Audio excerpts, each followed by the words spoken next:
Sexual frustrations. No, he covets. That is his nature.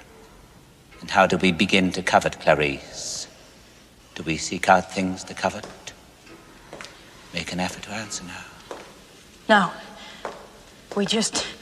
Now, we begin by coveting what we see every day. We're going to devote our energies to sports and gardening, all the cultural pursuits as far as they're concerned. In fact, we're going to put the goons to sleep. Meanwhile, we dig.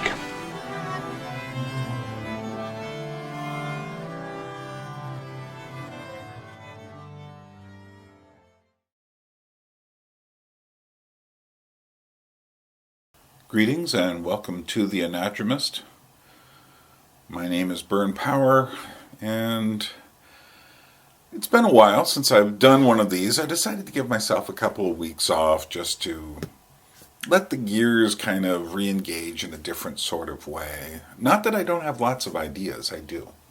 I just wanted to give things a chance to let the culture and everything else just kind of sift itself out for a little bit, and not to try too hard to think about things. And you people who've noticed some of my other channels will notice I've done some other kinds of videos. Interestingly enough, the sun just changed. Let's see if we can adjust this. Okay, that's a little better. But it's all about the light. Who are we under different kinds of light? Well, let's see. So I've got more How We Got Here coming up. That'll be in February.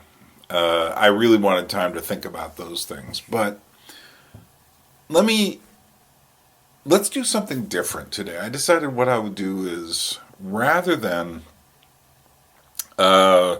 my usual cultural survey, although this kind of fits under that category as well in certain ways, I decided I've just had some thoughts running around my mind related to, these kind of relate to the How We Got Here series, but it's more philosophical, theological, sociological observations, questions of meaning, questions of why we do what we do. So I thought I would talk about desire, identity, and temptation. And yes, this will have a biblical theme somewhere along the way, but I'm thinking about, let's think about identity for a moment. What do we mean by identity? Why is identity so important? There's a kind of a centrality in the modern and postmodern world to the notion of identity. Individual identity.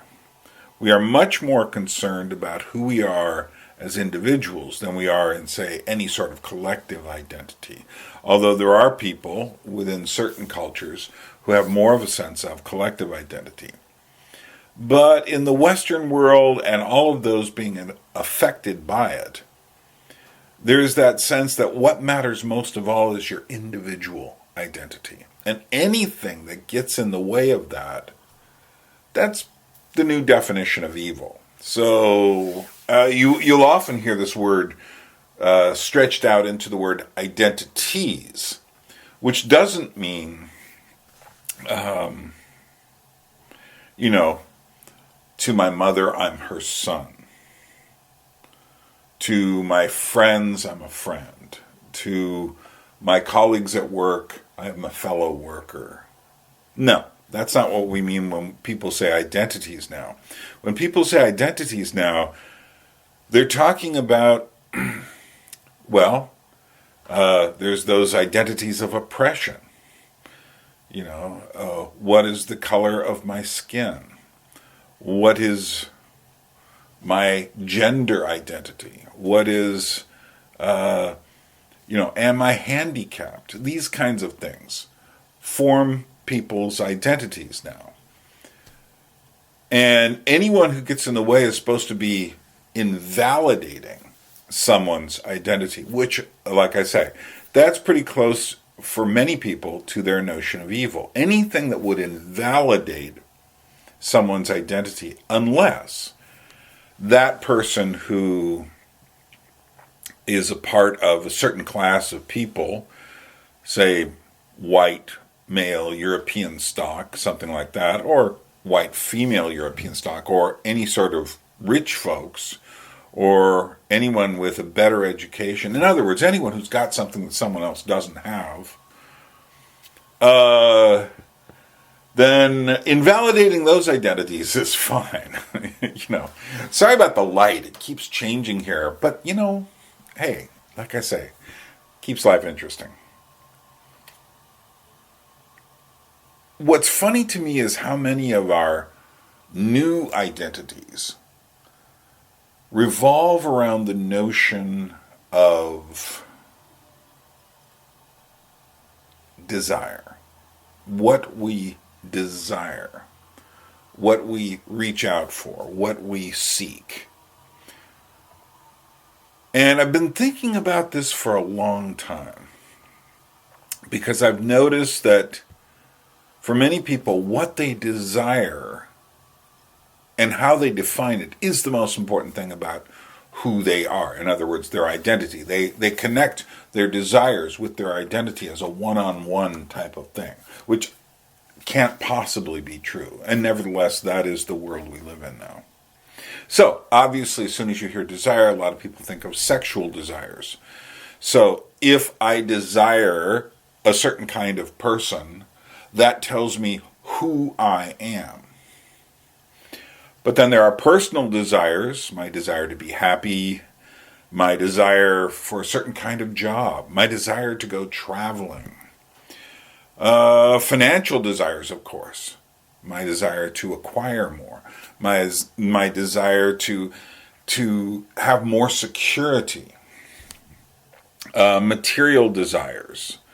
My desire for better stuff. But what's weird about today is, while we still have our material desires, many people are convinced they have evolved to the next stage because so much of their life is online that they think, you hear the word nomads, they think they're actually separated from those base material desires because everything they have is digital, which is a complete illusion, which is to say, yeah, you still have your material desires, but truthfully, what you've also got is your desires to impress your friends on Instagram. You've got your desires to show the what you had for breakfast so that other people think you have an interesting life. You've got your desire to go to, Australia so you can say, here's me with a kangaroo. Those are just as strong a desires as wanting, the rarest book on earth or having an art collection or anything like that.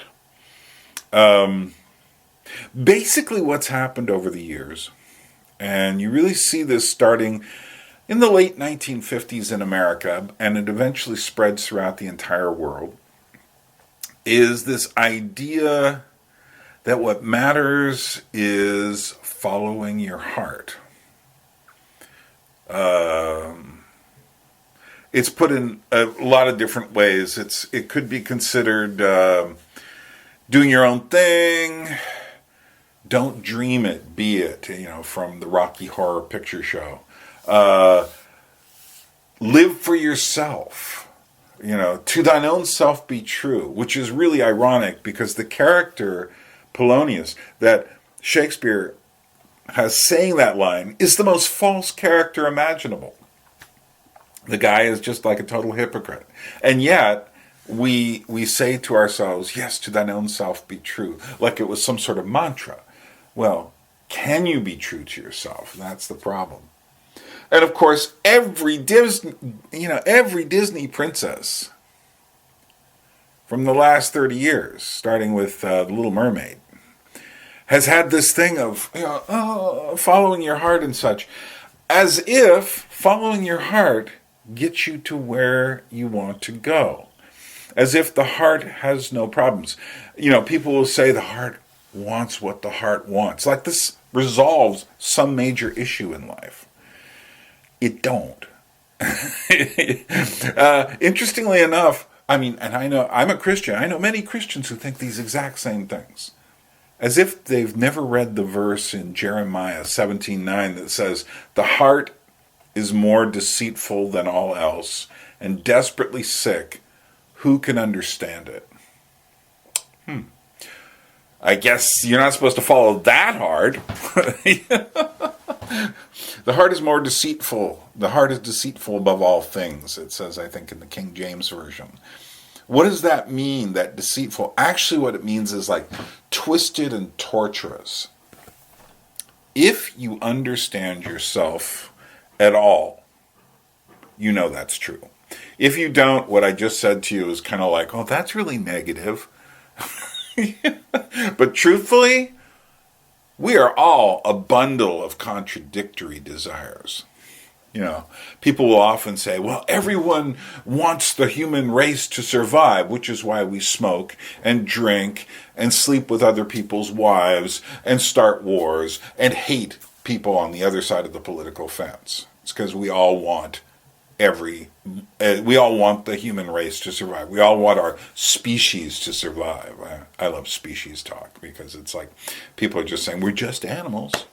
No, we're not just animals. Essentially, we've been saturated in the idea of fulfilling our own desires.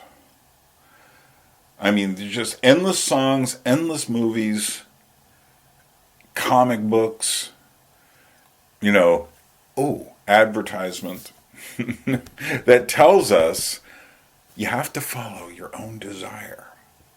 And if you don't, there's something really radically wrong. So every time we have a movie these days that's about the past, what was I just watching? I was just watching, I kind of went on a Tudor binge over the winter and watched that long television series, The Tudors, which wasn't as bad as I thought it was going to be. But then I watched Mary, Queen of Scots with Saoirse Ronan, who I generally like as an actress, though I'm questioning her choices more and more these days. But in Mary, Queen of Scots, she's totally just a modern person. And everyone's supposed to have their desires fulfilled as long as, it's just like you're getting this thing. Whereas no one would have thought that way in the past. No one would have said, you follow your heart kind of thing. That is like post-romantic. And if anything, the Tudor era was anything but post-romantic. There were heads on spikes. Queen Elizabeth had nothing against putting people to the rack. This was not a romantic age. But it leads me to a question. All of this talk of following your desires in your heart and this is kind of the crux of what I want to get to. And these are just thoughts. Maybe someday I'll come and redo this in a more outlined manner. But the question I have is, does what we desire create our identity? Does what we desire create our identity? It can't. And yet it informs our identity. But yet it can't be a one-on-one relationship between what we desire and our identities. For instance, many people know me as a person who knows a lot about music. I started listening to music at around the age of, 11 or 12 years old. Seriously listening as a young boy, my teenager. I started listening at that point. That's a pretty serious part of who I am. I wouldn't say it's at the core, but it is a serious part of who I am, that ability to listen to music. Later, I would add things like watch movies or or read books and all of this, but it starts with music. And then on the other hand, I am attracted to a certain kind of woman. I did a series of drawings that took me several years to get through. I was living in New York City, had all this stuff going on in my head, but what I discovered was, in general, there's a certain kind of woman I was attracted to. She had dark hair, she had pale skin, she was kind of on the more spooky side of the fence. That is to say, she wasn't like a happy-go-lucky person. She was thoughtful, artistic, things like that. But and in these series of artworks that I did, kind of exploring this image, I finally came up to who exactly it was. There was a girl that I saw at the age of around 14 that kind of fit this image. Now, does knowing that image of who I am attracted to tell you anything about music and in my life? And the answer, no. These things are totally unrelated. I mean, yeah, I suppose I could say I listened to this song and I thought about that person. Nor does it tell you if that image is good. For instance, does being attracted to a person with that kind of an image, is that a good thing? There's nothing in that description that tells you whether that's a good thing or not. Chances are this person is not a good communicator, as I have discovered,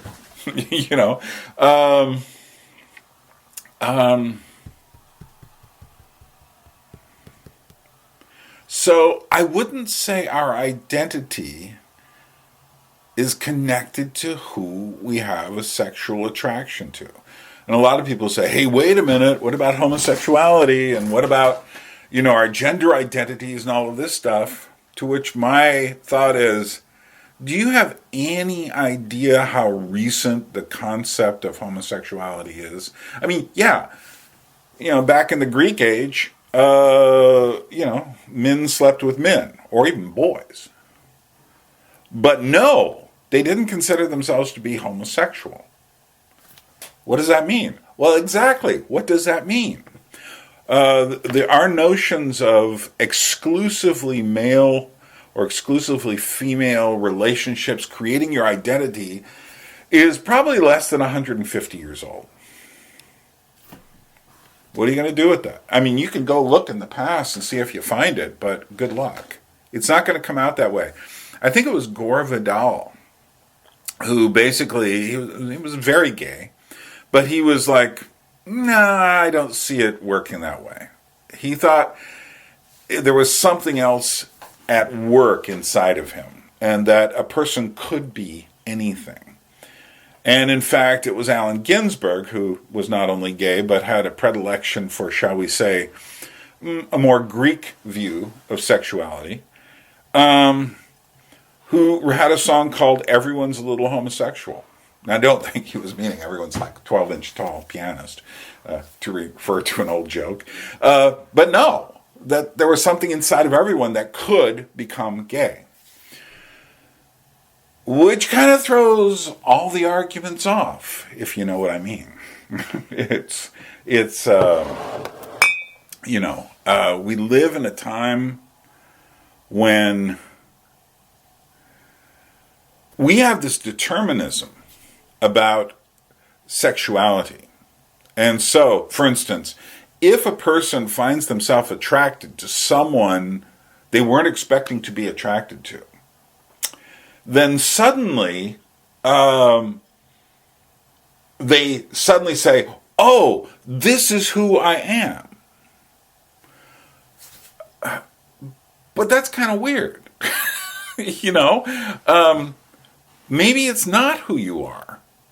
Maybe it's just something passing through your mind. I mean, I know I've met men who I just like, my God, this guy is beautiful. And for a moment, you just get this passing thought, and then I just like push it out of my head because it's not that important to me. Does that mean I'm bisexual or something? No. It just means this thought passed through your head. I mean, interestingly enough, the Bible says that Jesus was tempted in every manner as everyone else.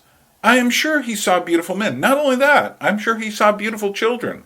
Children that made you want to possess them. You see what I'm saying?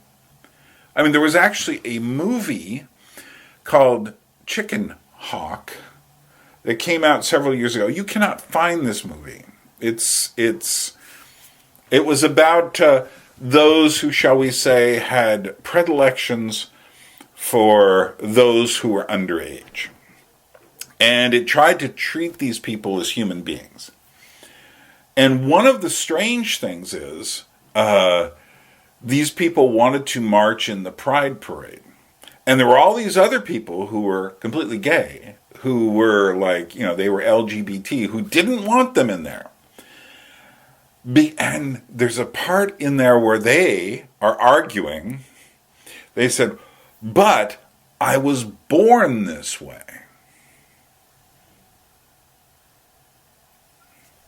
Well, that, if they're right, they are just using the exact same argument as is found in 3/4 of the LGBT world. The T has changed the equation recently. But if they're wrong, then that throws a real doubt on what's happening over in the L and G section. I'm not trying to answer these questions. I'm just pointing out this stuff is a whole lot more complex than just your political slogans. Just your, don't invalidate my identity. Really? You don't know who you are any more than anyone else knows who they are. Who are we? Interestingly enough, when a person is born, any woman who's had more than one child will tell you how different those children are the second they pop out of the womb. The one child is like screaming all the time. The other one was quiet. Hardly had any needs at all. Well, I'm certain that the tensions related to the mother and the family that were experienced in vitro were essentially had an effect. That is to say, the chemicals and stuff swimming around in the body during pregnancy had an effect on the child. But still, I would say it's much more like mysterious than that. Of course, there's genetics involved.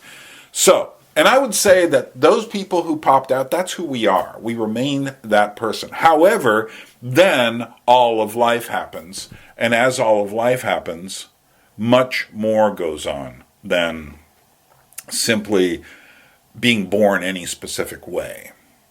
You can take two people, identical twins, and sometimes they end up living very similar lives, and sometimes they end up living radically different lives.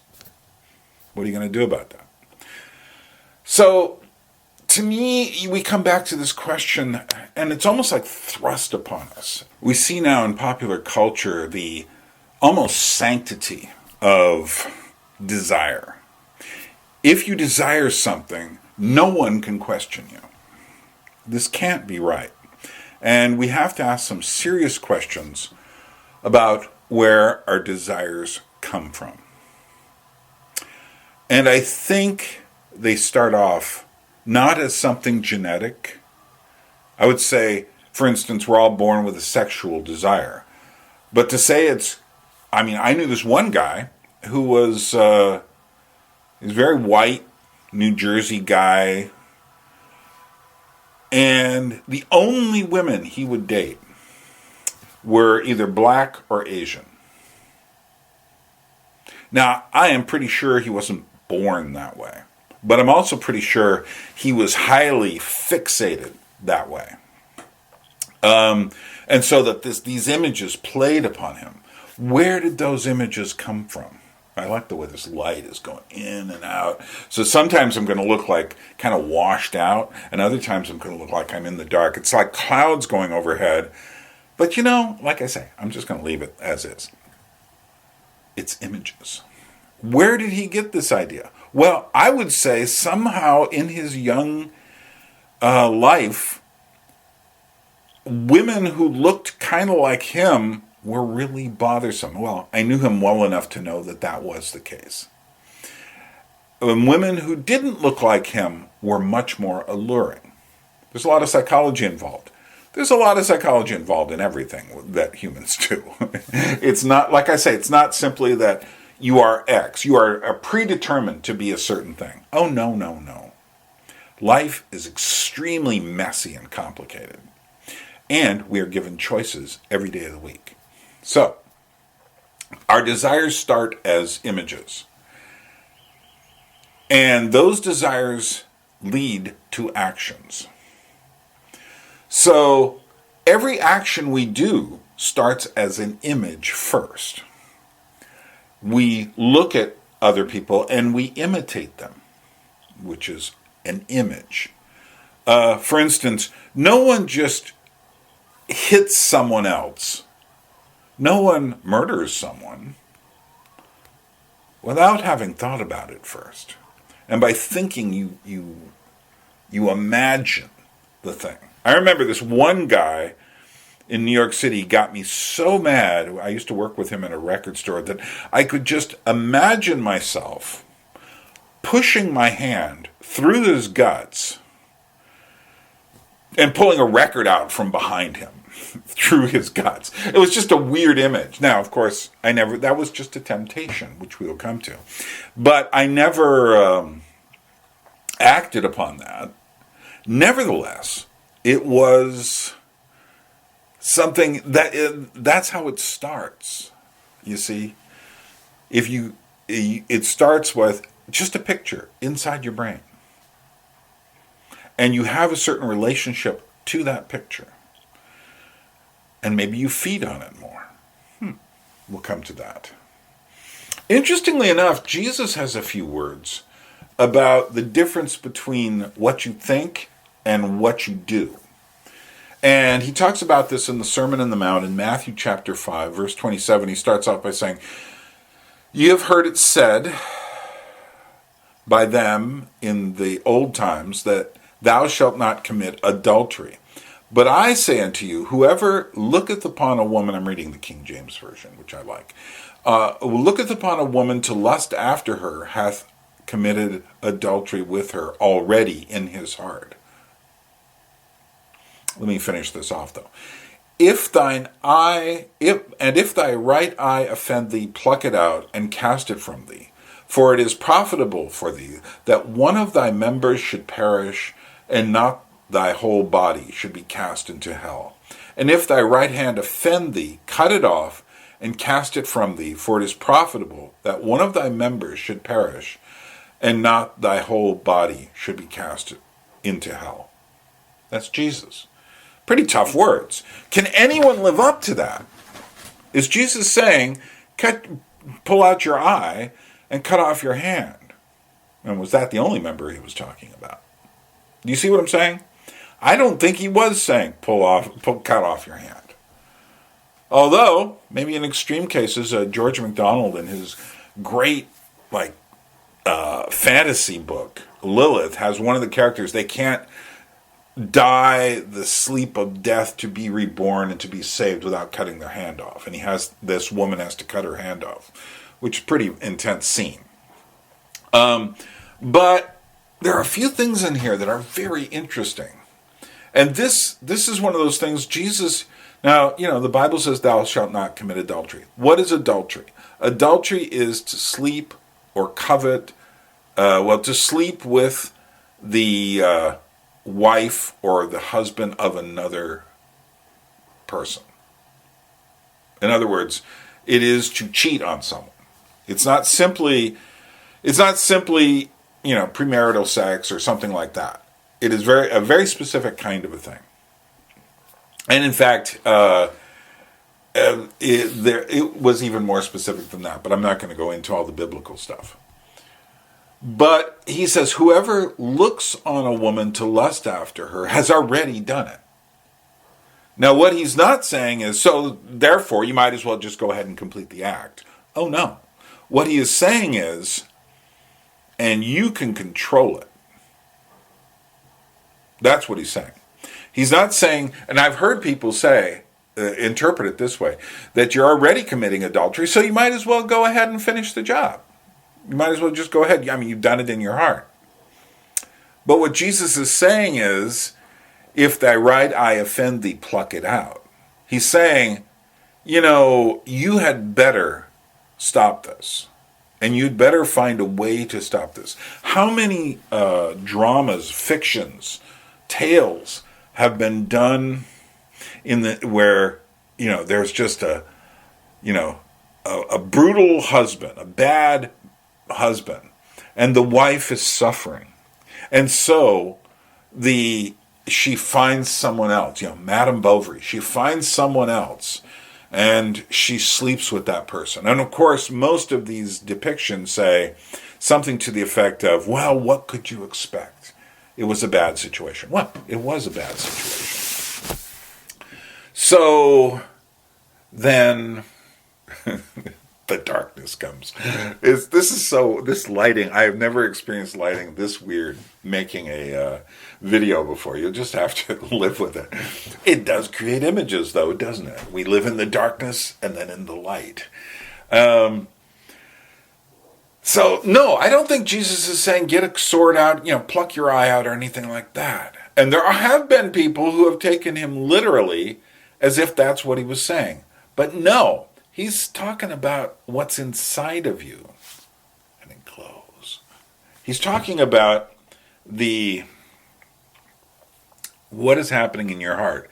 And what he is saying is the opposite of what people say today. What people say today is, it's impossible.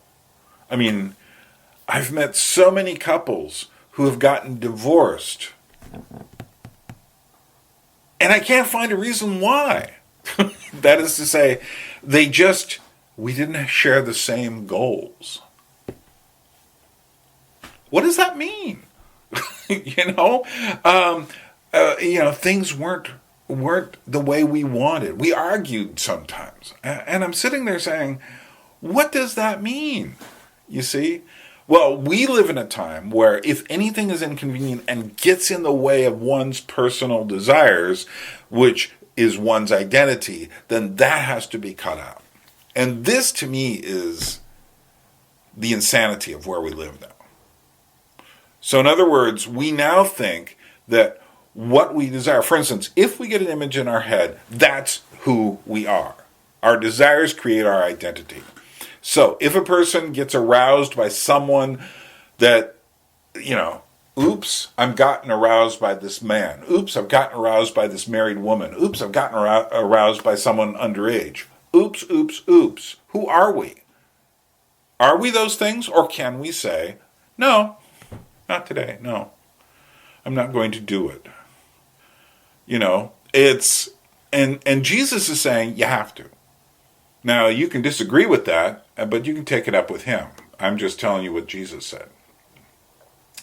What is the difference between the image and the action? Well, the acting out is much different. And I think Jesus would have said that. But that one doesn't come without the other. I mean, I've read enough about serial killers to know they all start out with fantasies of mutilation. There's a reason why the killing of animals precedes the killing of humans. And the point is this: one doesn't lead necessarily straight to the other. But if a person can't arrest the images when they come, if they have no interior logic, which they probably don't because they're not in a family that understands these things. I had a friend of mine, a very good friend, who once said to me, he was talking about the way he has a couple of daughters, the way daughters play. And he was saying, it's one of God's jokes on us that your children are essentially, we like to make them totally innocent, beings that have no knowledge of anything. But he says it's a joke that well, who are these people going to look like, your children? They're going to look like one of two people, usually. They're either going to look like you or your wife. And you usually find yourself okay. And you certainly find yourself okay. And now you've got little children that look like this. He says it's kind of, it's just what it is. You have to take it with a sense of humor that you can find your children attractive. Because if you don't, for instance, a lot of fathers find this a real problem. They have a daughter. I know this one family. The daughter is just like, she became a model. But she is, on a scale of 1 to 10, she's like a 20. She's just that beautiful. The father just keeps backing away from her. Why? Because he sees that she is attractive. And the only thing he can do to do whatever is just simply to cut himself off further. Well, that's not the right answer. And of course, what that does is screws her up for the rest of her life as well. Because she has to feel comfortable in her skin. Which, you see, there are things going on inside of our psyches that are tremendously complicated. I don't know if I'm doing a very good job of discussing this at all. But the images come to us through what we see around us. There's that great scene in Silence of the Lambs. In fact, let me show it to you.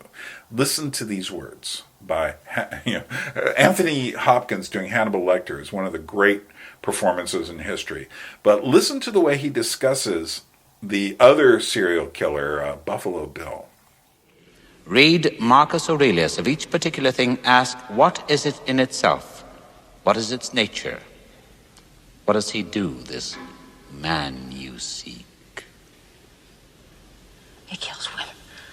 No, that is incidental. What is the first and principal thing he does? What needs does he serve by killing? Anger.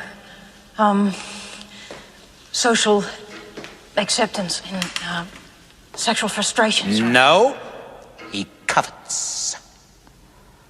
That is his nature. And how do we begin to covet, Clarice? Do we seek out things to covet? Make an effort to answer now. No. We just... Now, we begin by coveting what we see every day. Don't you feel eyes moving over your body, Clarice? And don't your eyes seek out the things you want? All right, yes.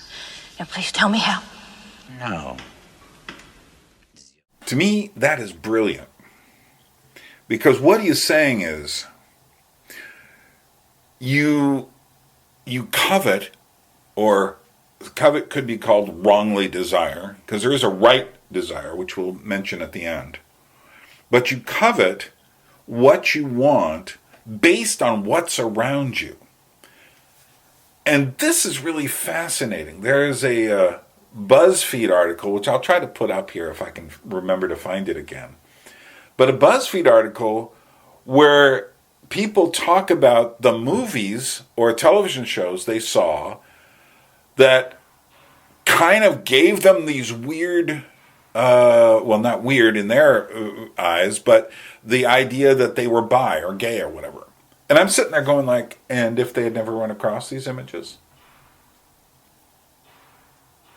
We often don't understand how strong the images we surround ourselves with.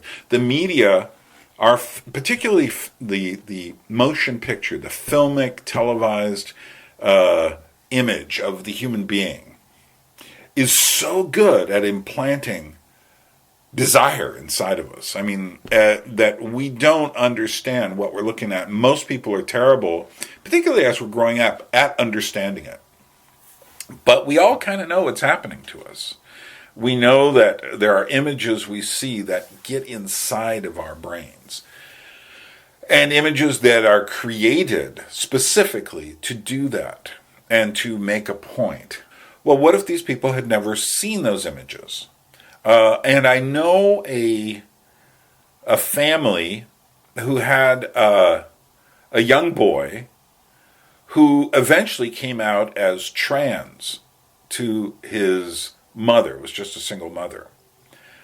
And my immediate thought was, how much imagery and what imagery did this child see on television and cable and films growing up. In other words, would such a thing exist?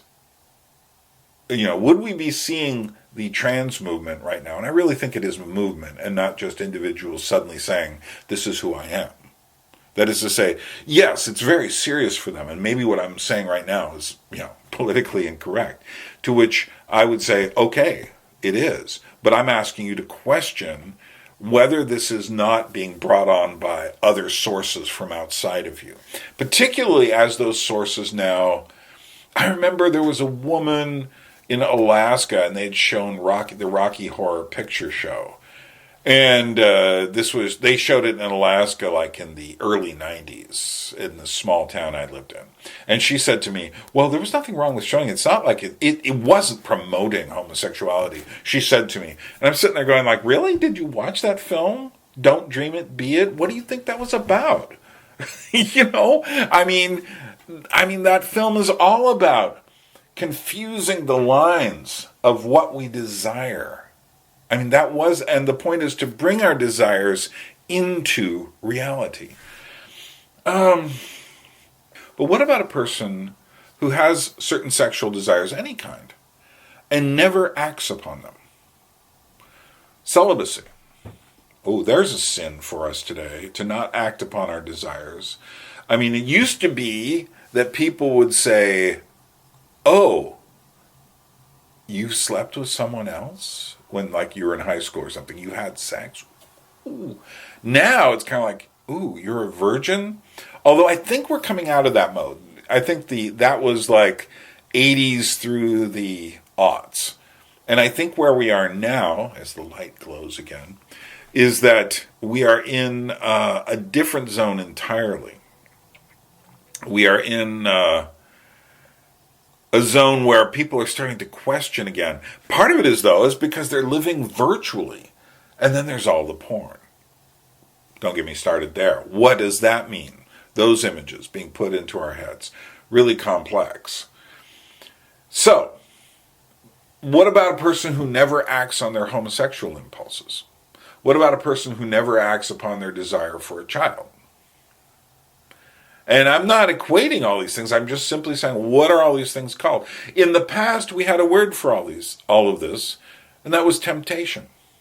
Temptation is when the image comes to your head. And you can either choose to indulge it, or you can choose to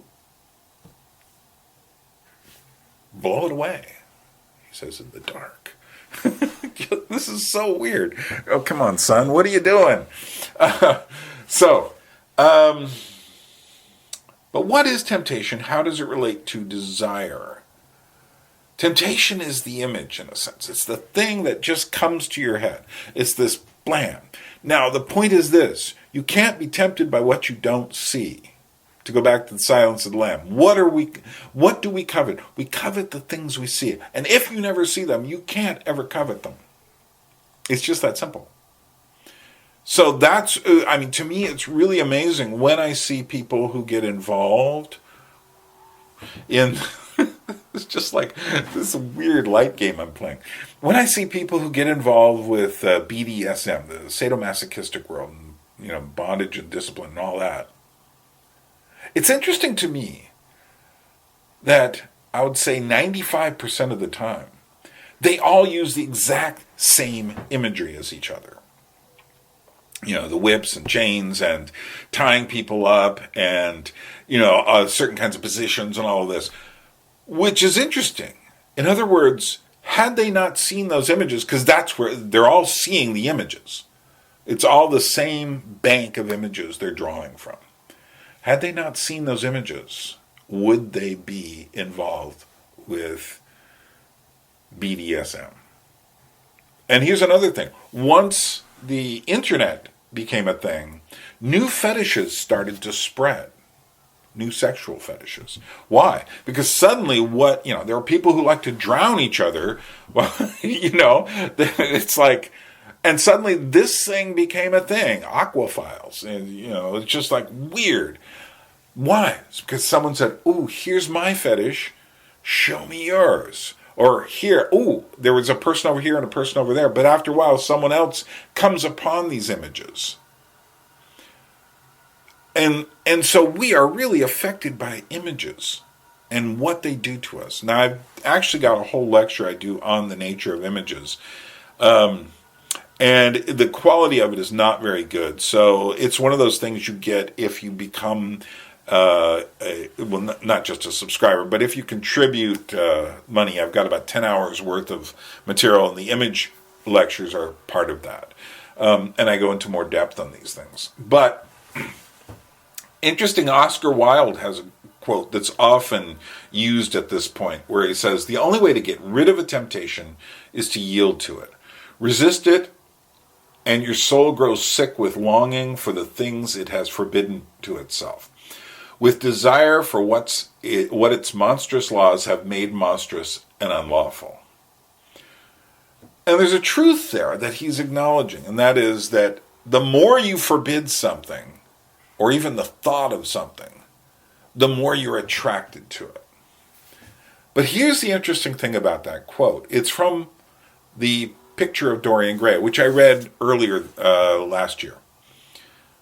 And what's fascinating is who is saying this in the book. It's the character we trust the least. We know this guy is full of himself. We know he's just an aesthete who doesn't care about anyone else other than himself. So Oscar Wilde is at one point recognizing his own. I mean, we often say, well, Oscar Wilde was gay. No, it was never that simple. Oscar Wilde certainly had homosexual relations, but he also was married, and he also agonized over the state of who he was, which is fine. Now, today, it's like no one's supposed to agonize over their desires anymore. You're just supposed to give in, unless they go in the wrong direction. And the wrong direction for most people, it either involves death going one way or children going the other. But how do we know those are the limits? Really? Because in the past, they have not been.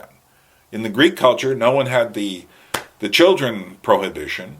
And in many cultures, no one has had the death prohibition. So how do we know? Well, I think the main way we know is what is the result of our desires, and specifically our covetous desires, the bad desires. In the letter of James in the Bible, in chapter 4, he says, "Where do wars and fights come from among you? Do they not come from your desires for pleasure that war in your members? You lust and do not have. You murder and covet and cannot obtain. You fight and war, yet you do not have because you do not ask." Very interesting. You ask and do not receive because you ask amiss. In other words, you ask wrongly, that you may spend it on your pleasures. Now, I'm not going to go into a sermon on this, but wow, there's a lot going on in here. Where do wars and fights come from among you? He's writing to Christians, and he's saying, you guys have all the same problems everybody else does, unless you ask properly for these things to be taken away. But in other words, the result of inappropriate desire ultimately leads to this kind of suspicion and covetousness, and ultimately murder and war. We're seeing this in America right now. We're seeing this in other places in the globe, where, for instance, in America, we speak so loudly about individual rights that we've crossed the line at a certain point into what used to be called licentiousness. In other words, you've been given a license to go ahead and do whatever you want, to be evil. So, now I'm not saying any specific image or thought is evil. And that's the point. It's just a temptation. It's just coming and going. That's what a temptation is. A temptation is the image that comes for a while. And interestingly enough, Sitting Bull, the great Sioux chief who defeated General Custer, once said, "Inside of me there are two dogs. One is mean and evil, the other is good. and they fight each other all the time. When asked which one wins, I answer, the one I feed the most.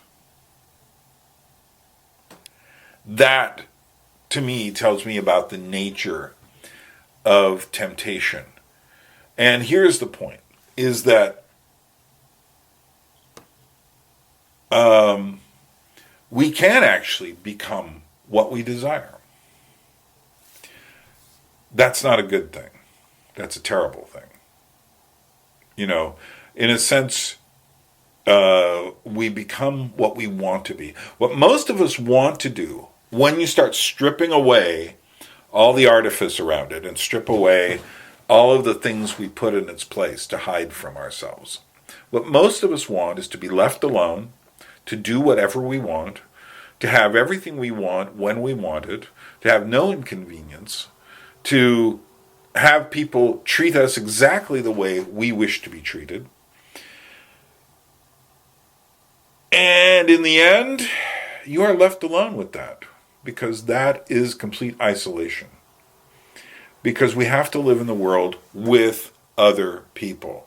This is why I think when Tarkovsky talks about the artist is not there simply as to be a self-expression machine, I'm paraphrasing, but rather the artist must be a servant to give to other people. I think the greatest artists are always that way. But I think that it is so possible for, there are artists, of course, who are completely conflicted within themselves. I think Picasso was like that.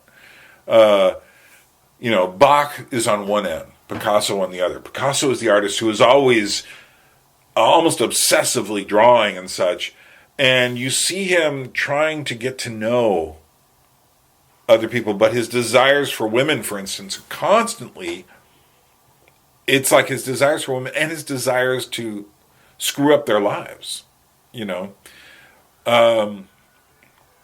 a certain point, we have to realize the world is not here for burn power. It just isn't. Nothing that happens outside this room is about burn power. And you know what? The stuff that happens in this room isn't about me either. So I read books, I listen to music, I watch films, I talk on YouTube, whatever. I've given lectures. I've sung in front of people when I was younger. The more that's about me, the worse it is. The more it's about you, whoever you are, the more I have something to give to you, the better. Also in the book of James, he says, "Blessed is the man who endures temptation. For when he has been approved, he will receive the crown of life which the Lord has promised to those who love him. Let no one say let no one say when he is tempted, I am tempted by God. For God cannot be tempted by evil, nor does he himself tempt anyone. But each is tempted when he is drawn away by his desires and enticed. Then when desire is conceived, it gives birth to sin, and sin, when full grown, brings forth death." That's the problem with living for covetous desires. That's the problem with feeding on the adultery in one's mind. That's the problem with feeding the dark, evil dog. There is only one place this is going. I remember there was a first person I ever saw who was dead. It was an old woman in a kind of an old folks home that I worked in. It was a combination of old folks home on one side and psych ward on the other. I worked in the locked psych ward, but over in the old folks home, this whole facility was kind of a dark, menacing place. But I remember the woman was laying there before she died, and she only one word kept coming out of her mouth over and over, and it was the word kitty. She would go, "Kitty, kitty," and you would hear it. I mean, I'd open the door and just hear her, and then she died. And then I went in and looked at her, and I realized, Oh, she had been dead for a while. Because she didn't look any different. And I thought to myself, what kind of person gets to the end of their life? And I'm told that the reason she was calling for her cat was because in the end her cat ran away, and that's when she finally snapped. And I thought to myself, what kind of person gets to the end of their life and has no one but their cat? Well, a person who gets everything they want. You know, that is what awaits all of us. If you think that is a pleasant story, let me tell you, that is what our lives become when we live for our desires. Because in the end, you will get what you desire. You will be left alone. You will get what you want, but of course your body will fail you. Everything will fail you. You know what? It's all going to fail you anyway. So what you need is you need other people. And if James is right here, you need God. So, but you know what? Even if you don't have God, don't believe in God at the moment, you need to really think seriously about how you're living your life. Good desire and bad desire. What is good desire? There is good desire. When two people who are married sleep with each other, that's good.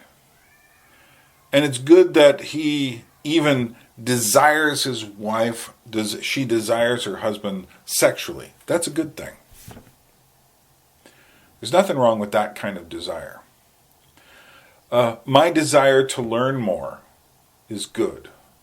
My desire to share is good. My desire to be friends with the people I know is a good thing. I think we can understand that good desire is a desire for someone else. And by that I mean a desire that moves towards them. I will fight for you. I will put my life for you. Greater love has no man than this, than to lay down his life for another. That's a good thing. To be willing to give to another, even at your own expense, that's a good thing. Bad desire is when the desire comes towards you. When I am sharing this because I want people to know who Burn Power is, because the more people who know who I am will fill the void of being Burn, which is, there are many people like that who want to fill the void of being themselves by having more people like them.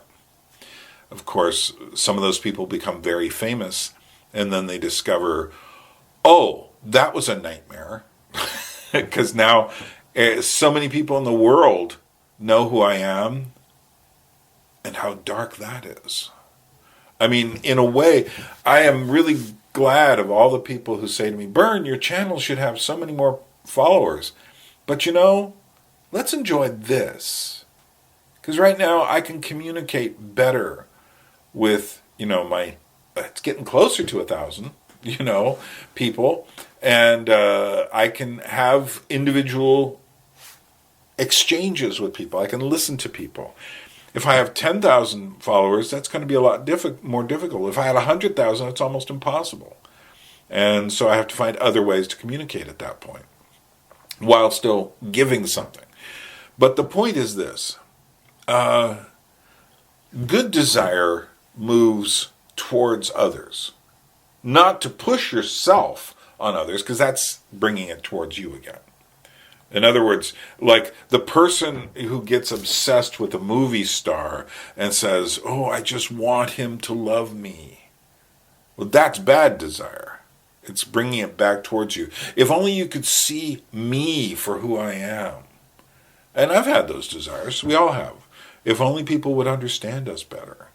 Well, you know what? No one's going to ever understand us perfectly. The answer to the marriage that's imperfect, I have a Georgian friend here, and she tells me she heard of some other people who were getting divorced. She goes, I don't understand. Of course there's fighting. Of course there's things you disagree with. He wasn't cheating on you, so why are you quitting? In other words, real, honest, good desire is desire for. It's a desire for God. It's a desire to learn humility, which is an awfully hard thing to learn because you can never say, I'm humble. Yeah, I used to be conceited, but now I'm perfect. That kind of thing. You can never say that. I think good desire is a desire for the best for others. To put yourself in their shoes. To do unto others as you would have them do unto you. Bad desire is for them just to do unto you good things. What you define as good things. Bad desire is that the world circle around your definitions of yourself. Everyone has to bow down to you. That's bad. Bad desires are that everyone treat me as I think I should be treated. Bad desires are respect me. You need to respect me. and of course, people who know better know that anybody who says, you must respect me, does not deserve respect and will not get it. You cannot ask for respect. You have to be someone that others respect. And the only way you can be someone that others respect is to do things for them. Does that mean you simply are always giving and never do anything for yourself? But again, that's the false humility. You want people to see you suffering. How many women are like that who can't complain, or then there are the women who complain too much. But it's just like sadly my mother was like that. And whenever anything happened that was a problem between us, she would say, "Don't you realize how much I sacrificed for you?" To which, I hate to say it, Mom, but alas, by saying that, you just negated that. When we do things for others to see us, that's bringing it back to us. These things are really complicated. And I don't know what you believe yourself, but whether you believe in God or not, the point is this. If you try to live in a way that benefits others, one thing you're going to find is that's really hard. And in wrestling with the difficulty of that, you're going to eventually find that process is going to make you suffer. And in the suffering, you're going to learn and hopefully be thrust on something besides yourself. The world is not about me. The world is not about you. But the world for me is about you. And the world for you, well, let's say it's not about me, but it's about others. That is to say, it's what you have to offer the rest of us. And everyone has something that someone else doesn't have to give. I've never met another person, I've met thousands of people in my life. I've never met a person who didn't have a little something to give that other people just couldn't give.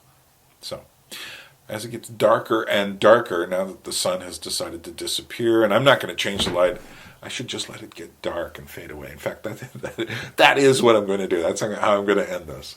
Just let it get dark and fade away. Yeah. So I've just been rambling. These are thoughts I've had. Seems a good way to start a new year. 2021. Will it be as weird as 2020? No. It could be weirder. So don't get your hopes up. And then again, it could be better. It's not about us. It's about what we have to give others. So, desire. It's a strange thing. I'm sorry if I said anything in this that might have offended someone. I could easily have done that. I'm just trying to be honest. And these are things I've thought about. And all these things are very complicated, and I wouldn't want to pretend they aren't. And we also all have needs that are very hard to get our needs met. And often I think the reason we are attracted to different kinds of images is because, for instance, we sense something in those images that is like salvation. And I say like because no image actually contains salvation. Salvation comes, I think, only from God. But even if you don't believe in God, salvation does not come from you, nor does it from yourself, nor does it come from others. It has to come in your relationships to everything. And that, for me, would bring me back to God. So, okay, I'm out of here. It's just going to get dark. But that's all right. Our point is to find the light and to give it to others. And give others what we have, in whatever way we have. And I think the good things will not be despised. And the alas, we are easily tricked by the little shiny baubles that the baubles of thought, the false hopes in the world. Don't be like that. Go against the stream. That's the Anadromous life.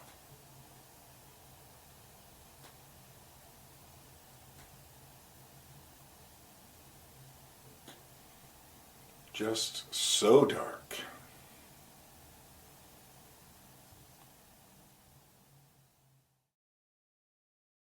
A people without history is not redeemed from time.